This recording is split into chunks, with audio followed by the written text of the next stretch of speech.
entitled it A Melancholy Life Told with Optimism. I live in a world where the animals are still respected and are not bred for their meat. I live in a world where there are still moments left to think and reflect on decisions before the choices we make haunt our minds. I live in a world where anything can become possible if my dreams and preparation match up. A world where not only am I loved, but I also am relevant to those lives I touch. I live in a world where humans cherish life, a world where if you roll a dice, you still come out on top. This world that I live in, it's naive, I know, but where else is there to go? Where else do I fit in and make sense? Where else can these thoughts that plague my mind daily escape me? I'm not white or multiracial, and I'm not a box of chicken. Please stop calling me mixed and asking if my dad is white. How does my life story become anyone else's business because of the skin color that I can't change? Stop blaming me because people find me pretty. When did I become the source of anyone's insecurities? I believe everyone is beautiful and wonderful in their own right, skin color excluded. But when I voice this opinion, I'm in the wrong. I don't fit in, and I know it. People think that I'm bougie and stuck up just by looking at me. I speak correctly, and all of a sudden, I'm a white girl.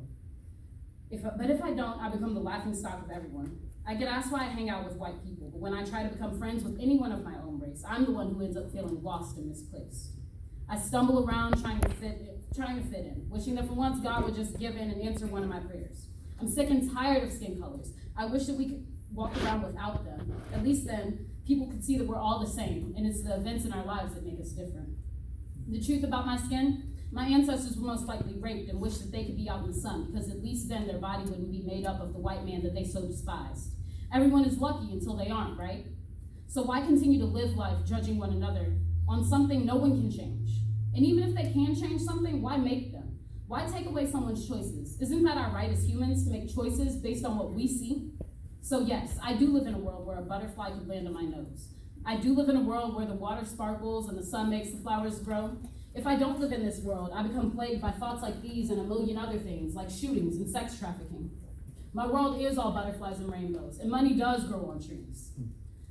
Because I want my life to be worth living and not be battered by all of these things. Maya Angelou once asked the question, does my haughtiness offend you? And I ask the same question, because I'm confident in who I am and the world that I live in. So if my autobiography was too crass for you, I apologize for not accepting my melancholy life and telling you about that, but I apologize for nothing else. If my haughtiness offends you, think about what life would be like if you lived on my world. Then come back on Earth and ask yourself if your optimism is being blocked by the audacity of the world and the humans who live on it. Then, if you feel the same way, I sincerely apologize, because your haughtiness to live in a world with no escape offends my way of journey.